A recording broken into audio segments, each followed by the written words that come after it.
Okay. So in last class we discussed how to pass journal entries regarding the outstanding expenditures. Expenditure include various things: salary, rent, miscellaneous expenditure, and whatever else. So whatever is given in your question paper regarding the expenses and also outstanding opening and closing balance, then we would pass journal entry by putting a formula. What formula did we discuss in last class? जरा बताओ, हम last class में कौन सा formula हमने discuss किया था?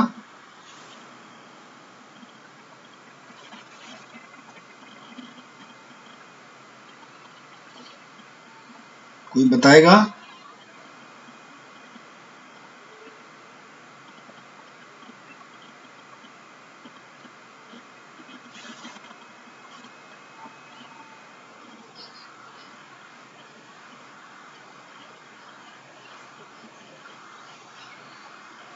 Very good. So in last class we discussed about the current year due formula. तो when we put current year due formula in salary, तो सैलरी का हमारा कितना आया था करंट ईयर ड्यू का? The closing balance given as 40,000, sorry 43,000. Then we will add the current year payment regarding the salary, that is 98,000. So how much it will become? It will become 1,31,000. Sorry, 1,41,000 na? 1,41,000. Then we will minus the opening balance of outstanding salary which was 50,000. तो हमारा कितना आया था? 91,000 आया था current year due. But I told you in last class, everyone downloaded that working notes or that paper which I shared you on the Google Classroom. जो बेटा मैंने नोट्स मैंने शेयर किया था, आप लोगों ने डाउनलोड किया?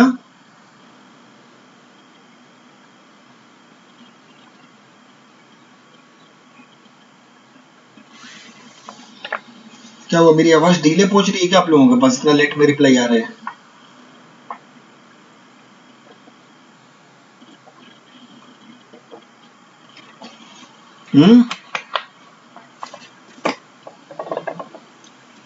बोलो बेटा, हाँ या ना? ओके.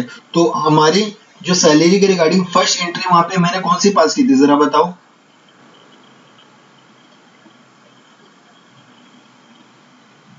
फर्स्ट एंट्री ये पास की थी, सैलरी टू कैश. जरा नोट्स में देखो. तो हमारी जितनी भी प्रीवियस ईयर की आउटस्टैंडिंग सैलरी थी, first we paid that salary. Okay. Then we come to the next year, sorry means next year means current year. तो करंट ईयर में वी केम टू नो कि 91,000 इज ड्यू.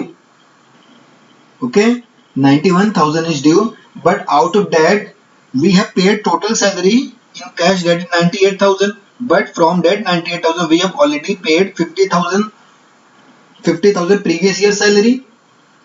तो हमारा 48,000 में से 50 year हमने minus किया, then it will become 48,000.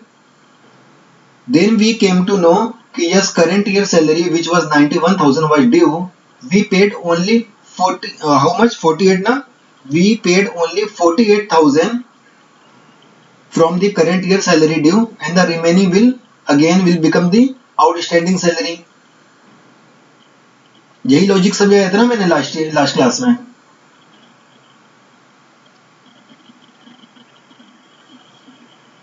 But अगर सपोज मैं यहाँ पे जरा इमेजिन करो, आप एक इमेजिनरी में यहाँ पे सिचुएशन लेता हूँ कि सपोज हमारी आउटस्टैंडिंग सैलरी, चलो जितना भी ओपनिंग बैलेंस हमारा गिवन है 50,000. ओके. हमारा जो ओपनिंग बैलेंस है सॉरी जो ओपनिंग बैलेंस है आउटस्टैंडिंग सैलरी का which is given as 50,000. Suppose हमारा करंट ईयर ड्यू हो रहा है सपोज 60,000.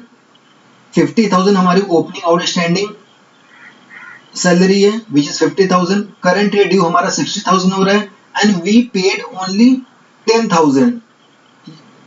मैं आप लोगों को लिख के बता देता हूँ. Let me share that page.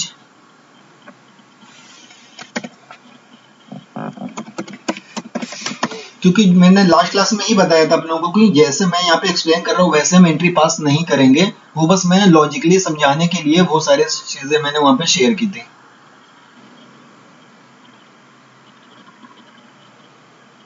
ओ बेटा लाइट चली गई।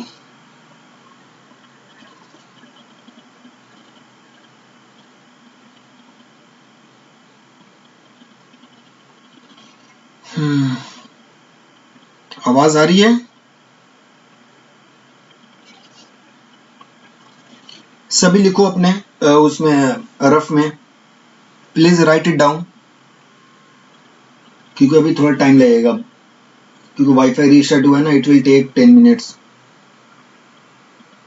आप लोग बेटा सभी रफ में लिखो, नोट डाउन करो, मैं अभी आप लोगों को समझाता हूँ। Please right it down, opening closing expenditure कोई सा भी लिख लो, चलो सैलरी को भी छोड़ देते हैं क्योंकि अभी मैं दिखा नहीं सकता। अभी आप लोग लिखो closing, sorry opening outstanding expenditure 20,000, लिखा सभी ने? Okay. And current year expenditure due,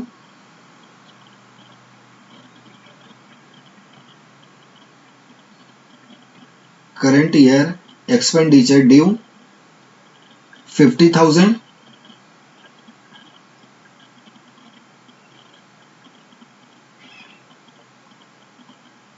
लिख लिए बेटा सभी ने?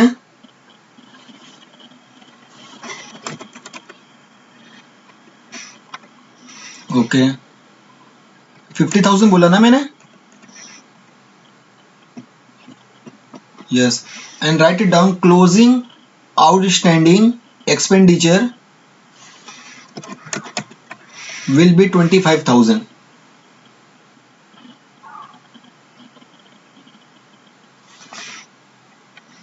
Closing outstanding expenditure will be 25,000 and cash paid in respect of expenditure, cash paid in respect of expenditure is 45,000.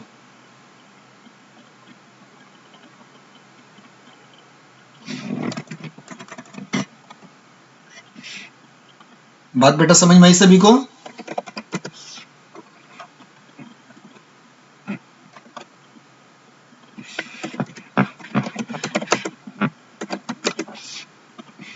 बेटा समझ में आया कि नहीं आया ये बताओ, क्या समझ में आया जरा मुझे बताओ आप।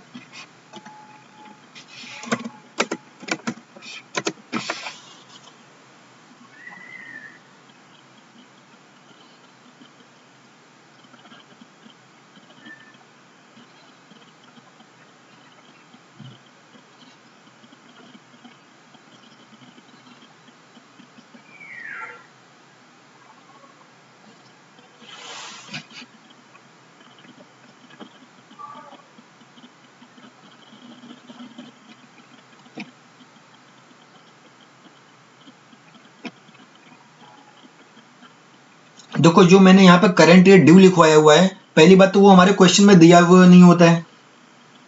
Are you getting my point? Current year due तो वहां पे फॉर्मूला हम पुट करके वी कैलकुलेट दैट अमाउंट ना, current year due amount.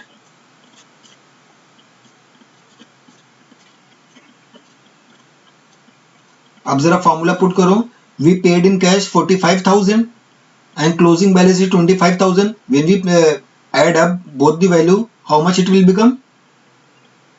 It will become 70,000. And when we minus the opening balance from that 70,000, how much it will come? So that is current year due. So which is not given in question. So I have already told you कि 50,000 is due. समझ में आया बेटा ये सभी को? तो वो मैंने यहाँ पे एक एक्स्ट्रा फिगर दे दिया बस, ताकि वो आपको कैलकुलेट ना करना पड़े, आप कैलकुलेट करके भी फॉर्मूला लगाओगे तो भी इतनी ही वैल्यू आएगी। ठीक है चलो, लास्ट क्लास में मैंने क्या बताया था, सबसे पहले जो हमारी ओपनिंग क्लोजिंग बैलेंस होता है, सॉरी जो ओपनिंग हमारा आउटस्टैंडिंग बैलेंस होता है, the opening outstanding balance we calculate, sorry we paid debt first, जो भी हमारा कैश से पेमेंट होता है, पहले जो हमारा पुराना वाला जो ओपनिंग बैलेंस होता है आउटस्टैंडिंग का, उसको हम वहां पे पेमेंट करते हैं। यही बताया था ना मैंने। देखो अगर मैं यहाँ पे रीजनिंग से चलूं, आप लोग पहली एंट्री क्या पास करोगे जरा बताओ मुझे। The first entry should be pass in a logical manner. If you follow logic, then जो हमारा ओपनिंग बैलेंस है आउटस्टैंडिंग एक्सपेंडिचर का, उसकी एंट्री क्या पास होगी पेमेंट के लिए। कोई जरा एंट्री बताओ मुझे।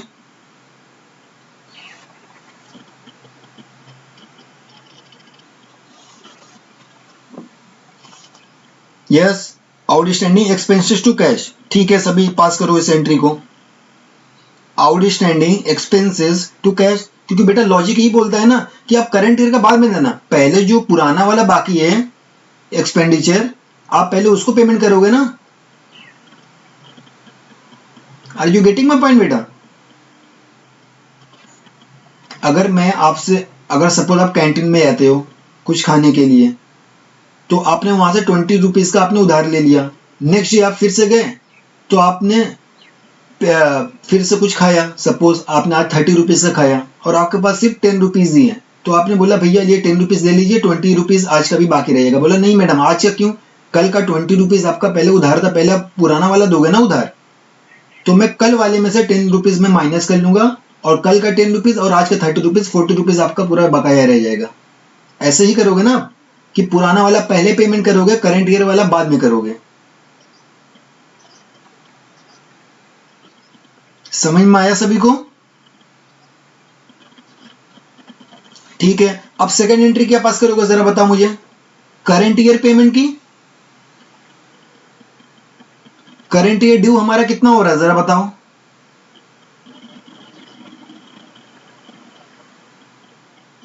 अभी 50,000। तो हमारा जो एक्सपेंडिचर अकाउंट डेबिट होगा वो कितने अमाउंट से होगा डेबिट, जितना करंट ईयर में हमारा ड्यू हुआ है। ड्यू कितना हुआ है, दैट इज 50,000। अभी देखो लाइट आ गई, मतलब लाइट तो पहले ही आ गई थी, राउटर्स फिर से काम करने लगा। Let me rejoin.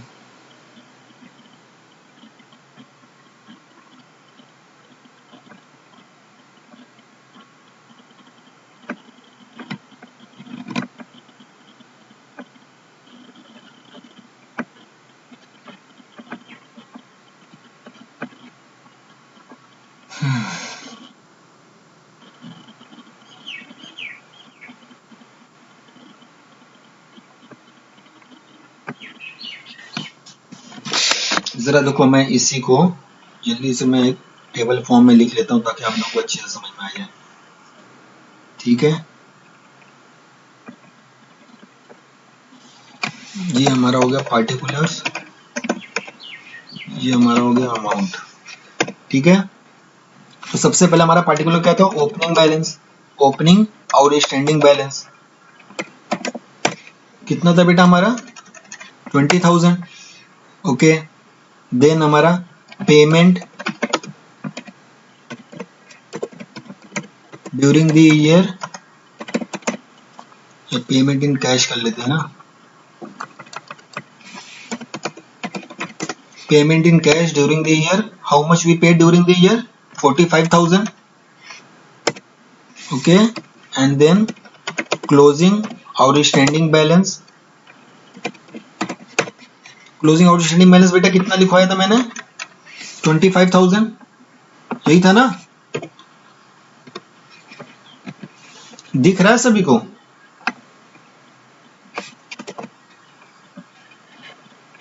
ओके, तो ये हमारा क्या हो गया,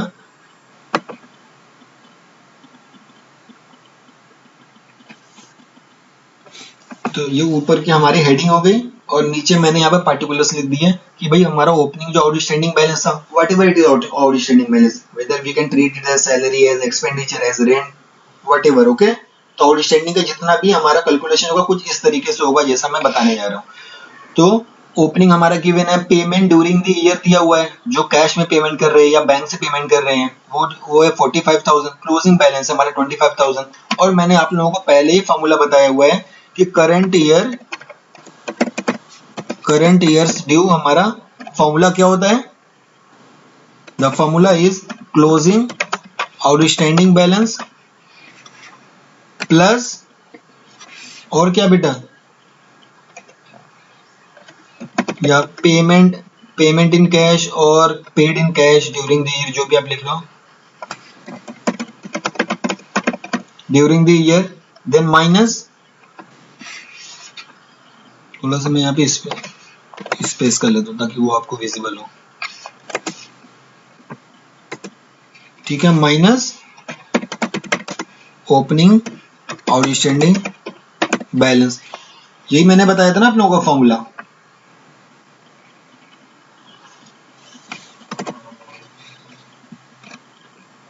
तो अगर हम ये सारे फॉर्मूला को यहाँ पे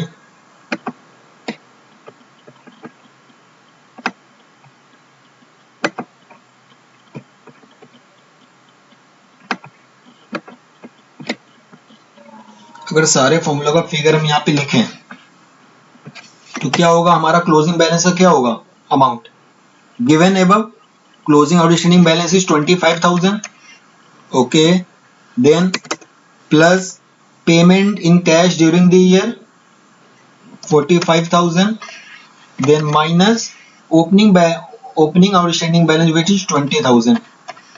कितना आ जाएगा हमारा अमाउंट? 50,000 हमारा अमाउंट आएगा। मतलब हमारा जो करंट ईयर ड्यू है, the current year due will be 50,000। समझ में आ रहा है बेटा ये सभी को? जो हमारा करंट ईयर ड्यू है वो कितना आ जाएगा?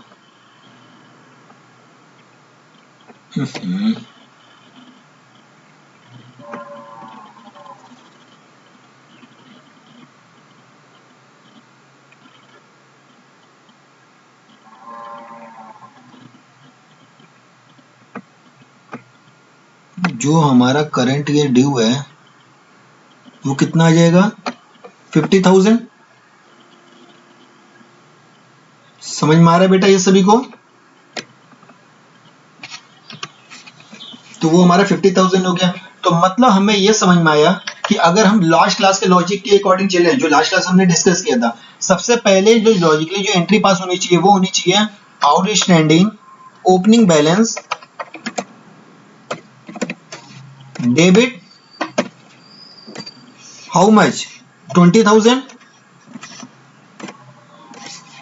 To cash. बेटा यही होनी चाहिए ना हमारी एंट्री, ये हमारी एंट्री होनी चाहिए नंबर 1।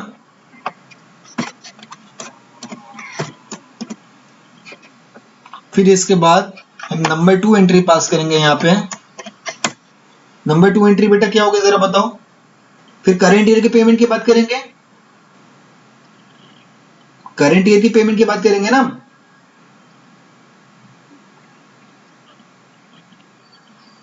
तो करंट ईयर ड्यू हमारा कितना हुआ है?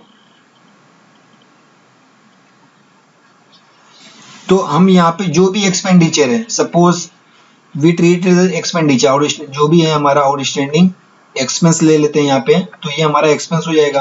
तो एक्सपेंस अकाउंट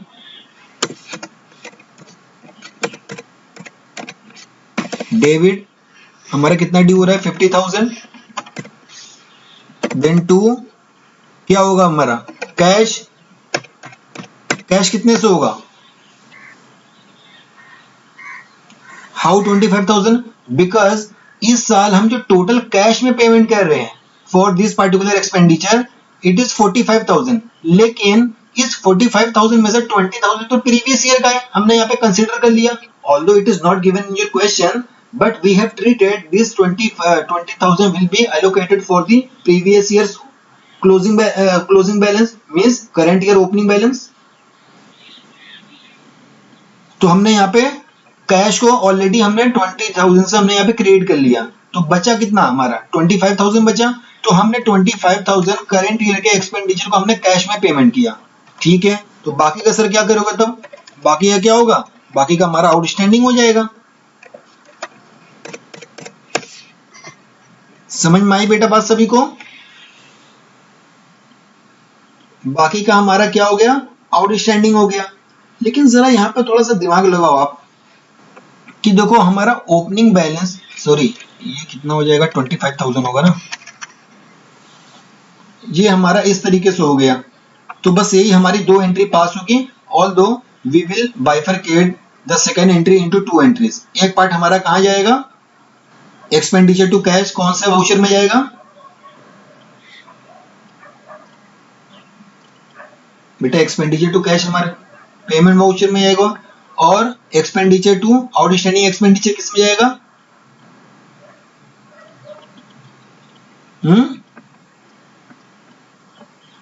जर्नल वाउचर में जाएगा। लेकिन जरा अब दूसरे पॉइंट ऑफ व्यू से मैं आपको समझाने की कोशिश करता हूं। हमारा देखो ओपनिंग बैलेंस है 20,000, ठीक है, क्लोजिंग बैलेंस हमारा कितना है, मोर देन ओपनिंग बैलेंस या लेस देन ओपनिंग बैलेंस है, मोर देन मींस यहां पे कहने की ये कोशिश कर रहा है कि हमने प्रीवियस ईयर का तो पे किया ही नहीं, बल्कि करंट ईयर का भी हमने आउटस्टैंडिंग में रख दिया। Are you getting my point? हमने प्रीवियस ईयर का पेमेंट तो किया नहीं, बल्कि हमने करंट ईयर का भी हमने बकाया कर दिया, हमने वहां पे डिफॉल्ट कर लिया, या फिर हमने वहां पे उसको आउटस्टैंडिंग बना दिया। तो इन दो एंट्री की जगह हम क्या ये इस तरीके से एंट्री पास कर सकते थे? देखो मैं यहाँ पे एक एंट्री पास करूंगा, the entry would be expenditure account debit, जो कि है हमारा 50,000। ठीक है बेटा, ये सभी को समझ में आया? टू कैश, कैश हम कितना ड्यूरिंग द ईयर पेमेंट कर रहे हैं, 45,000 टू आउटस्टैंडिंग एक्सपेंसेस।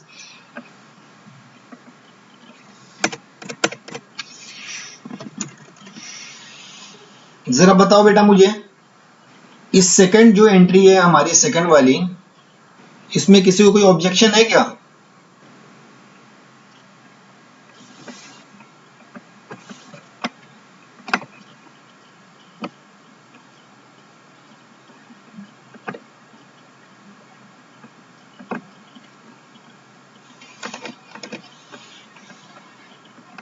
ठीक है, इसको मैं हाईलाइट बस कर लेता हूँ।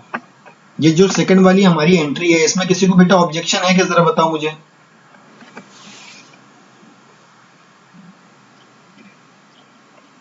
तो एक तो हमने ये तरीका सीखा था लास्ट क्लास में कि हमने ये समझा था कि चलो हम इस तरीके से लॉजिकली चलेंगे, पहले प्रीवियस ईयर का पेमेंट करेंगे, फिर करंट ईयर का हम वहां पे देखेंगे कि कितना ड्यू हुआ है, और फिर जितने भी हमारा कैश बचा होगा उससे पेमेंट करेंगे, और फिर बाकी जो बचा होगा उसको हम आउटस्टैंडिंग मान लेंगे। लेकिन यहाँ पे अब देखो केस अब ऐसा आ गया कि हमारा ओपनिंग बैलेंस से ज्यादा हमारा क्लोजिंग बैलेंस आ गया। मतलब सीधा सीधा कहने का ये है कि प्रीवियस वाला तो हम पे नहीं कर पाए, बल्कि करंट ईयर का भी हमारा वहां पे आउटस्टैंडिंग में चला गया। तो फिर ये लॉजिक नहीं बनता है कि पहले हम आउटस्टैंडिंग ओपनिंग बैलेंस को हमने पेमेंट किया, फिर उसके बाद दोबारा से हमने फिर आउटस्टैंडिंग एक्सपेंडिचर को हमने 25,000 से हमने क्रिएट कर लिया। पहले हम 20,000 से डेबिट कर रहे हैं, फिर बाद में 25,000 से हम वहां पे क्या कर रहे हैं, क्रिएट कर रहे हैं। तो फिर इतना बड़ा प्रोसीजर अपनाने की जगह हम क्या कर सकते हैं, यहाँ पे सिंपल एक एंट्री यहाँ पे हम पास करेंगे इस तरीके से, तो ये एंट्री आपकी दोनों ही एडजस्ट हो जाएगी, आपको अलग अलग एंट्री पास करने की जरूरत नहीं पड़ेगी। Are you getting my point?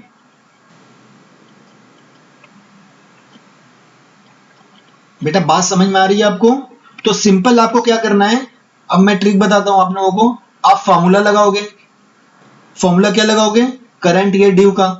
Current year due का फॉर्मूला लगाने के बाद जो भी अमाउंट आएगा उतने अमाउंट से आप क्या करोगे, रफ में, टैली की मैं बात नहीं कर रहा हूं, रफ में आप क्या करोगे, जो भी एक्सपेंडिचर होगा whether it is salary, rent और एनीथिंग एल्स, आप उसको उतने से डेबिट कर लोगे। हमारा करंट ईयर ड्यू 50,000 आ रहा है, तो हमने रफ में लिख दिया कि भाई जो भी हमारा था सैलरी और एक्सपेंडिचर और rent, so we have debited that particular ledger by that current cash due amount. Okay, then to cash we make payment in cash which is given in the question, which is 45,000. समझ में आया बेटा ये सभी को? बेटा बात समझ में आई? 45,000। अब जरा बताओ बैलेंस फिगर किस साइड आ रहा है, क्रेडिट साइड आ रहा है या डेबिट साइड आ रहा है?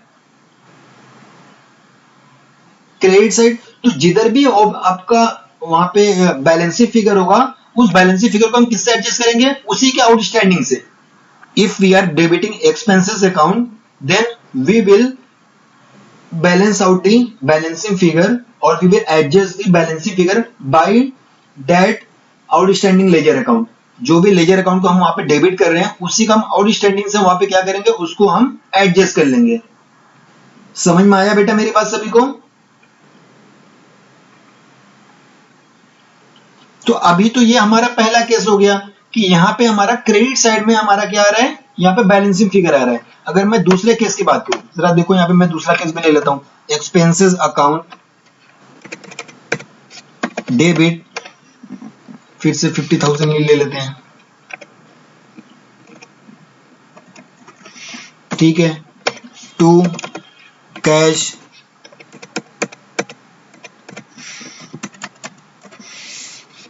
अब जरा बता मुझे, बैलेंसिंग फिगर किस साइड आ रहा है? डेबिट साइड आ रहा है, क्रेडिट साइड आ रहा है?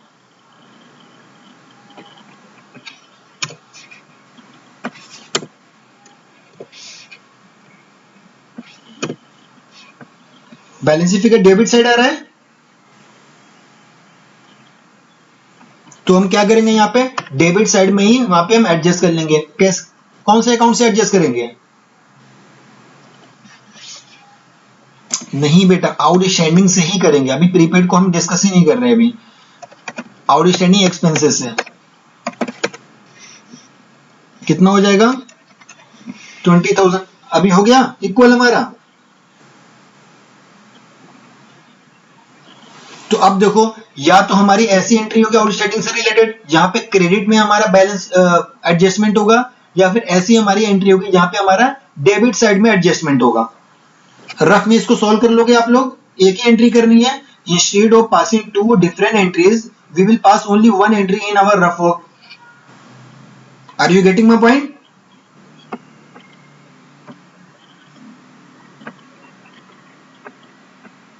तो हम दूसरी वाली एंट्री या फर्स्ट वाली एंट्री, जो भी हमारी एंट्री आएगी, उसको हम वहां पे पास करेंगे। अच्छा, इसके बाद then we will bifurcate this entry, या फिर ये वाली जो भी हमारी एंट्री आती है उसको हम बाइफरकेट करेंगे। बाइफरकेशन में क्या करोगे आप जरा बताओ? If you want to bifurcate second entry, then how can it be bifurcated?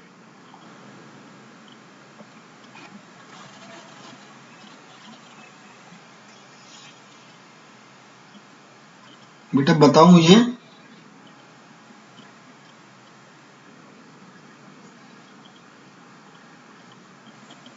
तो ये दोनों ही एंट्री कहां कहां जाएगी?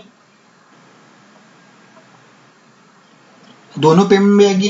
तो मतलब ये है कि सेकंड वाले केस में कि हम कंपाउंड एंट्री को हम टैली में पास कर सकते हैं। Can we pass the compound entry in Tally in one particular voucher?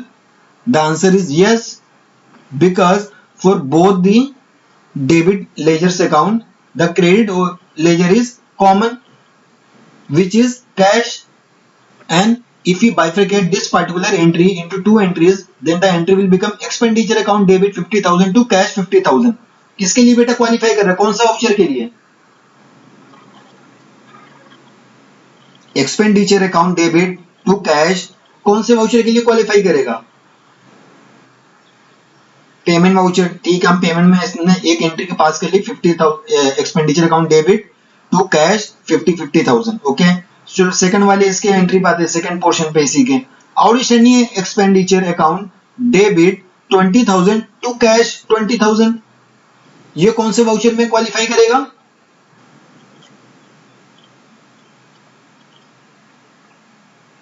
Outstanding expenditure account debit 20,000 to cash 20,000 कौन से वाउचर में क्वालिफाई करेगा? Payment voucher. मतलब बाइफरकेशन के बाद भी दोनों एंट्री कहां पे जा रही है? पेमेंट वाउचर में जा रही है। तो क्या यहां पे मैं बाइफरकेशन की जरूरत है क्या? Do we need to bifurcate this particular entry? No, because both are same in the both are going to the same voucher. मेरी बात बेटा समझ में आ रही है सभी को? आप अलग अलग भी अब कई बच्चों को यह कंफ्यूजन यहाँ पे हो गई होगी कि अगर सर आप इतना कॉम्प्लिकेशन क्यों बना रहे हो? बाइफरकेशन के बोला तो बाइफरकेशन करवाओ ना, फिर यहाँ पे आप कंबाइन क्यों करवा रहे हो? बेटा डेफिनेटली आप बाइफरकेट कर सकते हो, कोई गलत नहीं होगा, लेकिन मैं ये बोल रहा हूँ कि आपके पास ये भी ऑप्शन आ गया कि बिना without bifurcation you can pass this compound entry in the payment voucher, because after bifurcation also the both entry will be passed in the payment voucher only. समझ में आया बेटा सभी को?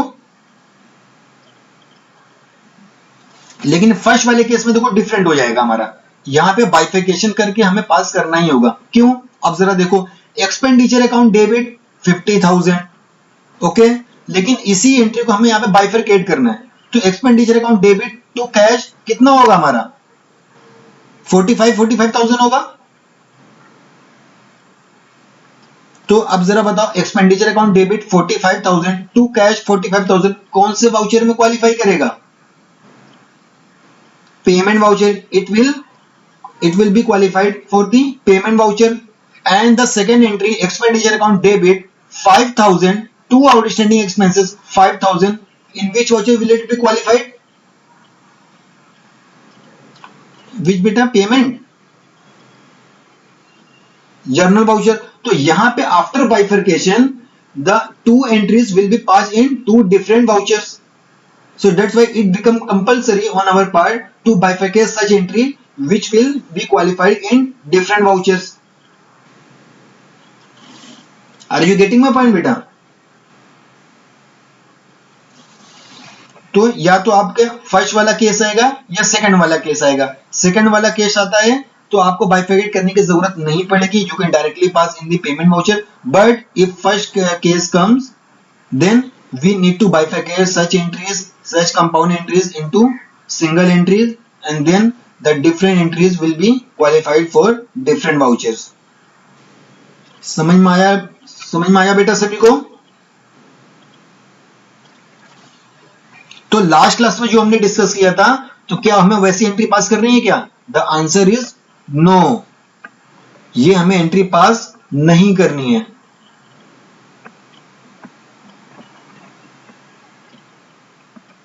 समझ में आ रहा है बेटा ये सभी को?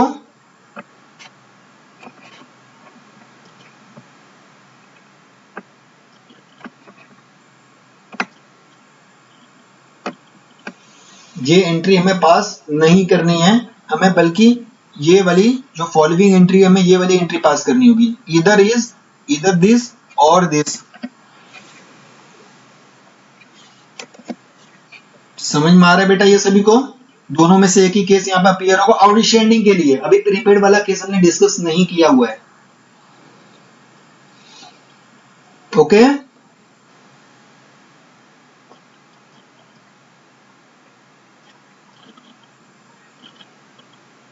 अब बताओ बेटा, किसी बच्चे को कोई कंफ्यूजन हो तो जल्दी से बताओ।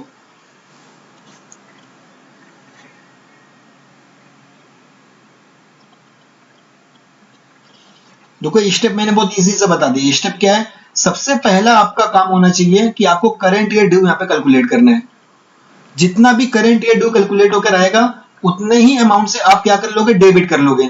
सेकंड वाला केस देख लेते हैं, वो क्योंकि वो ज्यादा आपको कॉम्प्लिकेटेड लग रहा होगा as compare to first one. तो हमने एक्सपेंडिचर अकाउंट डेबिट को हमने 50,000 से हमने क्या कर लिया? डेबिट कर लिया, क्योंकि उतना ही हमारा करंट ईयर ड्यू आ रहा है, okay? After that to cash हम कितना पेमेंट में, हम कैश की कितनी पेमेंट कर रहे हैं? अच्छा, यहाँ पे तो हमने एग्जांपल ही लिया था ना बेटा, यहाँ पे कि सपोज हम 70,000 कैश में दे रहे हैं, तो suppose 70,000 cash is given in your question paper कि भाई जो हम करंट ईयर में जो हम एक्सपेंडिचर का जो पेमेंट कर रहे हैं कैश में, we are paying in cash for 70,000, लेकिन हमने देखा यार करंट ईयर का हमारा ड्यू तो 50,000 ही हो रहा है, तो हम 70,000 क्यों पे कर रहे हैं? इसका मतलब हमारा कुछ ना कुछ पुराना भी रहा होगा आउटस्टैंडिंग, तो 20,000 हम क्या कर लेंगे? पुराने वाले आउटस्टैंडिंग एक्सपेंडिचर से। हालांकि आपको ओल्ड और न्यू अभी याद ही नहीं करना, क्योंकि एक ही अकाउंट वहां पे कॉमन होगा, whether it is for closing outstanding or for opening outstanding, there will be only one ledger which will be known as outstanding that particular, जो भी आपका expenditure, salary, rent, whatever it is, उसी नाम से होगा। तो बस आपको क्या करना है? बैलेंस आउट करना है, चाहे वो बैलेंस डेबिट साइड आए चाहे वो बैलेंस क्रेडिट साइड आए, आपको इसी अकाउंट को लेकर चलना, इसी से बैलेंस करना है। आउटस्टैंडिंग जो जिससे भी आप जो भी आप डेबिट करोगे, जो भी आपका ड्यू के लिए जो अपने लेजर ओपन किया हुआ है, उसी का आप आउटस्टैंडिंग यहाँ पे क्या कर लोगे, उससे बैलेंस आउट करोगे, चाहे तो डेबिट में या तो आप क्रेडिट में। आप देखोगे पहले एंट्री पास करके कि क्वेश्चन में कैश गिवन होगा, कैश आप क्वेश्चन में से देख के लिख लोगे, करंट या ड्यू आपको कैलकुलेट करना होगा, वो आप कैलकुलेट करके कर लोगे। तो दोनों एंट्री पास करोगे, फिर देखना कि कहाँ पे बैलेंसिंग फिगर रह रहा है, डेबिट साइड या क्रेडिट साइड। तो बस उसी साइड वहां पे क्या करोगे आप, आउटस्टैंडिंग जो लेजर होगा उसको वहां पे इंसर्ट कर लोगे, अपने आप बैलेंस आउट हो जाएगा।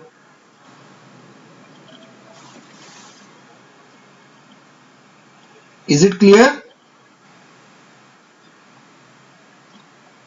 एवरीवन?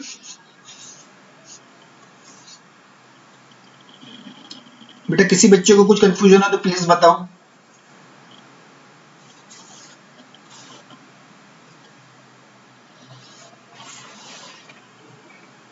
तो अब मैं ये नोट्स में आप लोगों को शेयर कर लूंगा।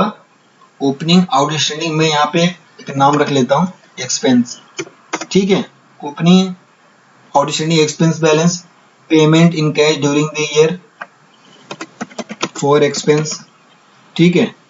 क्लोजिंग आउटस्टैंडिंग एक्सपेंस बैलेंस, तो ये हमारा था यहाँ पे। तो हमने यहाँ पे क्या कर लिया, एक्सपेंस को ही हमने यहाँ पे फॉरवर्ड कर लिया। तो अलग अलग केसेस के लिए अगर सपोज मैं यहाँ पे लिख भी लेता हूँ, ये तो हमने कहां से कर लिया, ये तो हमने सीधा सीधा इसी एग्जाम्पल से हमने उठा के कर लिया। कहाँ गया वो वाला,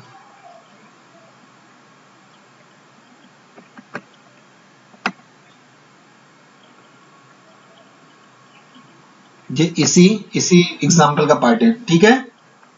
ये वाली जो एंट्री है वो इसी एग्जाम्पल का पार्ट है, लेकिन इस वाले एंट्री में वी, या फिर इसको आप लिख लोगे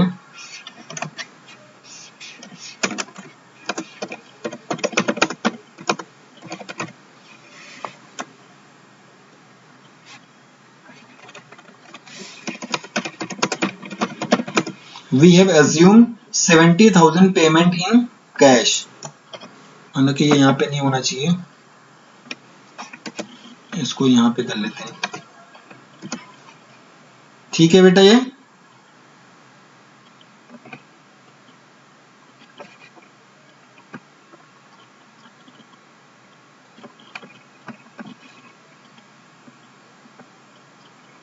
समझ में आया बेटा? ये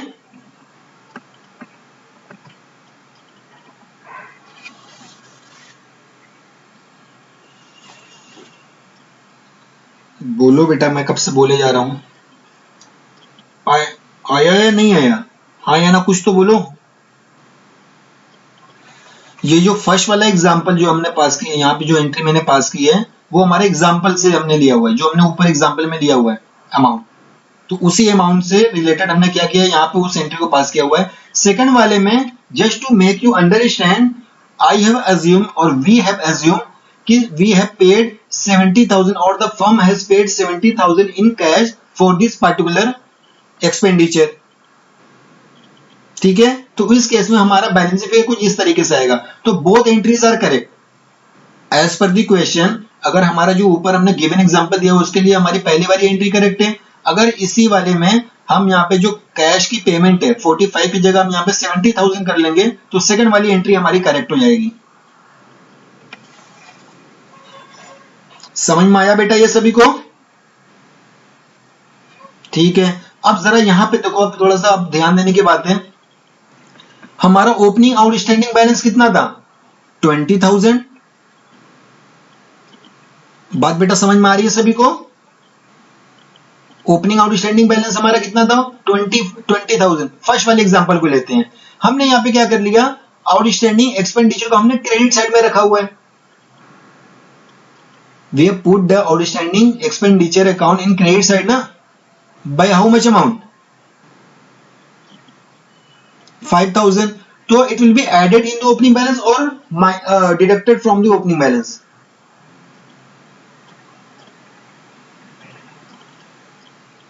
आउटस्टैंडिंग का क्लोजिंग बैलेंस क्या होता है, डेबिट होता है या क्रेडिट होता है?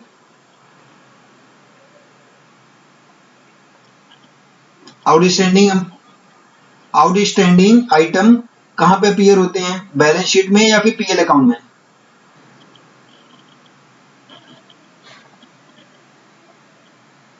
आउटस्टैंडिंग चीजें बेटा कहाँ पे, जो आउटस्टैंडिंग आइटम होते हैं वो कहाँ पे अपीयर होते हैं, बैलेंस शीट में या पीएल? बैलेंस शीट में किस साइड होते हैं, एसेट साइड या लायबिलिटी साइड? तो लायबिलिटी साइड के सारे आइटम का बैलेंस क्या होता है, क्रेडिट। तो मतलब यहां पे ये है कि जो हमारा ओपनिंग बैलेंस है इसका ये बैलेंस क्या होगा, क्रेडिट ही होगा ना। और हमने फिर से क्रेडिट कर लिया 5000 को, तो क्या होगा, दोनों ऐड ही होगा ना। तो दोनों को ऐड करके देखो कितना आएगा आंसर, 30,000 बेटा कैसे आएगा, 5000 प्लस 25। तो हमारा क्लोजिंग बैलेंस कितना दिया हुआ है क्वेश्चन में, मैच हो गया हमारा। देखो पहले से देखो बेटा, इसको लॉजिकली थोड़ा समझो, कुछ बच्चों को अभी भी कंफ्यूजन है। देखो यहाँ पे बोला जा रहा है कि भाई जब हमारा ईयर जब स्टार्ट हुआ था, फाइनेंशियल ईयर जब हमारा स्टार्ट हुआ था, तो हमारे सिर पे 20,000 का पहले से ही बोझ था एक्सपेंडिचर का। लेकिन वो प्रीवियस ईयर में हम ड्यू हुआ था, हमने पेमेंट नहीं कर पाया। तो डेफिनेट सी बात है, जब कोई भी एक्सपेंडिचर आपका एक पार्टिकुलर पीरियड में, फाइनेंशियल ईयर में आपका ड्यू हो जाता है, लेकिन आप उसको पेमेंट नहीं कर पाते, तो वो किस नाम से जाने लगता है, आउटस्टैंडिंग के नाम से जाने लगता है। इज इट क्लियर बेटा टू एवरीवन? तो वो आउटस्टैंडिंग के नाम से जाने लगता है। इसका मतलब क्या है कि ये नहीं कि भाई करंट ईयर खत्म हुआ चलो ठीक है, जितनी पेमेंट नहीं हुई उसको गोली मारो, ऐसा होता है क्या? नहीं, आपको भाई पेमेंट करनी पड़ेगी। आपने इस साल नहीं किया तो नेक्स्ट ईयर करोगे, नेक्स्ट ईयर नहीं तो उसका अगले ईयर करोगे, लेकिन करना तो पड़ेगा ना। तो वो एक बोझ, एक खर्चा आपके सर पर रहता है, तो उसका नाम बदल जाता है, वो आउटस्टैंडिंग के नाम से जाने लगता है। ठीक है, तो ये हम ऑलरेडी हम प्रीवियस ईयर का बोझ अपने सर पे लेके आए थे, जो था हमारा 20,000। बात समझ में आ रही है बेटा ये सभी को? इस साल हमारा एक्सपेंडिचर कितना ड्यू हुआ था, 50,000। 50,000 हमारा एक्सपेंडिचर ड्यू हुआ था, लेकिन हमने अपने पॉकेट से कैश कितना निकाला, बताओ जरा, 45,000। मतलब हमारे सर पे खर्चा कितने का पड़ा, 50,000 का, लेकिन हमारे पॉकेट से कितने पैसे निकले, सिर्फ 45,000। मतलब 5 ईयर फिर से कम निकल गए। मतलब क्या है कि हम इस साल फिर से 5 ईयर नहीं दे पाए। तो हमारे सर पे 20,000 की टोकरी पहले से ही रखी हुई थी, 5,000 की टोकरी एक और चढ़ा दिया हमारे सर पे, तो कितनी की टोकरी होगी हमारे सर पे। तो वही तो दिया हुआ हमारे क्वेश्चन में कि भाई closing outstanding expensive balance will be 25,000। Match हो गया हमारा। ठीक है, अब आगे बढ़ते हैं। अब यहाँ पे बोला जा रहा है, इसी एग्जांपल को लेके चलते हैं, लेकिन ये जो पेमेंट इन कैश है, इसको यहाँ पे हमें 70,000 मानना पड़ेगा। ठीक है, मैं स्लैश करके कर लूं, आप लोग समझ जाओगे। 45,000 for first example and 70,000 for the second example. और यहाँ पे जो हमारा सेकेंड एग्जाम्पल में क्या होगा, उसका क्लोजिंग बैलेंस नील हो जाएगा। ओके, ठीक है, अभी नील वाला हटा देता हूं, वरना फिर आप लोगों को कंफ्यूजन हो जाएगी। मैं एक काम करता हूं, मैं इसको दो पार्ट में डिवाइड कर लेता हूं।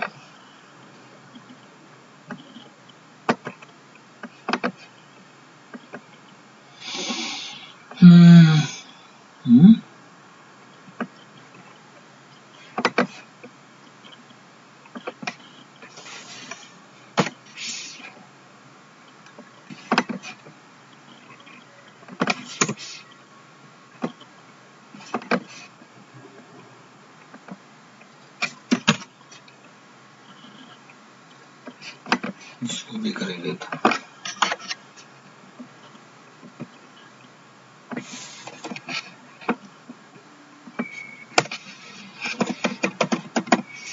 Example 1, example 2। ठीक है, तो एग्जाम्पल 2 में भी हम यहाँ पे 20,000 ही लेंगे। ठीक है, यहाँ पे हमने ले लिया 70,000 और यहाँ पे हमने ले लिया नील। समझ में आया बेटा ये सभी को? तो हमारा एग्जाम्पल नंबर 1 अभी सभी को समझ में आया?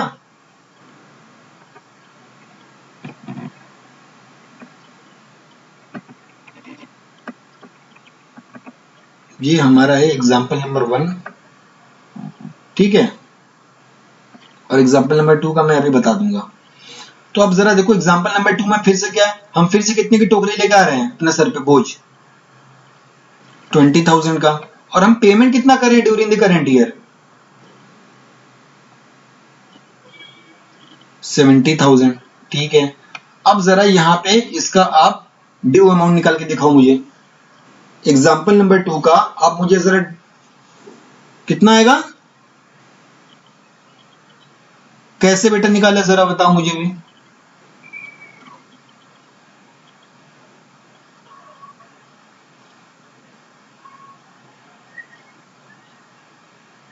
वेरी गुड बेटा। तो हमारा करंट ईयर ड्यू कितना आ गया, 50,000। बाकी बच्चों को समझ में आया 50,000 कैसे आया बेटा, इस फॉर्मूला से आया, जो फॉर्मूला यहाँ पे लिखा हुआ है करंट ईयर्स ड्यू।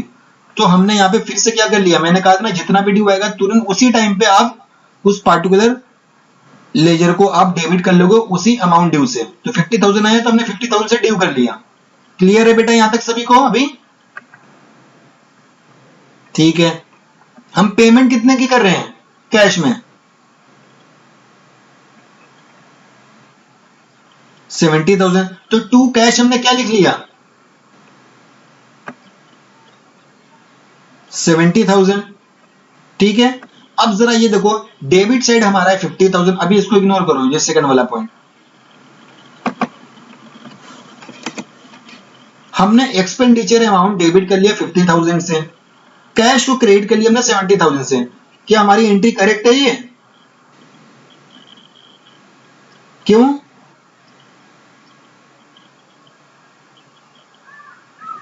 यस बेटा, डेबिट और क्रेडिट हमारे इक्वल नहीं है, तो किस साइड हमें और अमाउंट पुट करने की जरूरत है, whether to the debit side और to the credit side, debit side. तो हमने यहाँ पे क्या किया, डेबिट साइड में हम क्या करेंगे, हम किस अमाउंट से या फिर किस अकाउंट से हम यहाँ पे इसको हम बैलेंस करेंगे,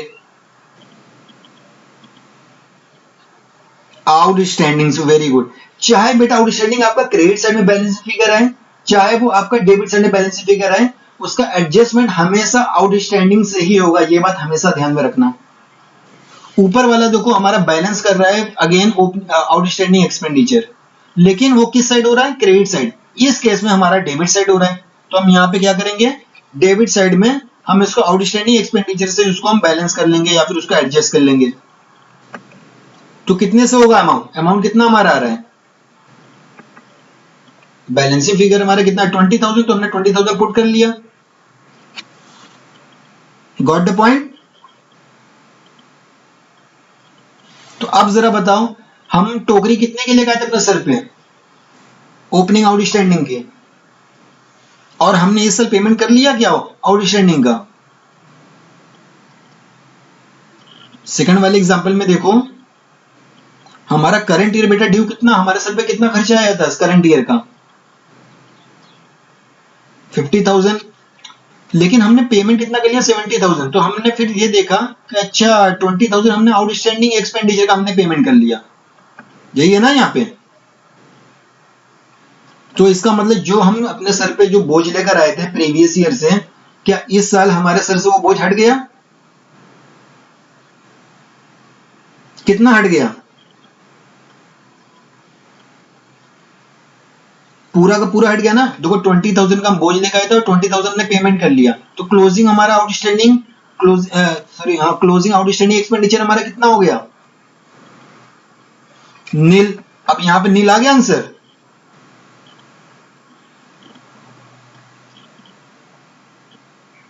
बात समझ में आई बेटा सभी को।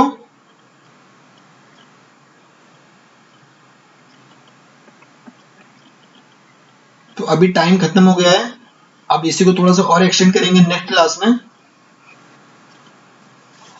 तो I hope it is clear to everyone. मैं यहाँ पे फिर से एक और एरो लगा देता हूँ ताकि फिर आप लोगों को कंफ्यूजन ना हो कि कौन सा एग्जांपल किस चीज से है।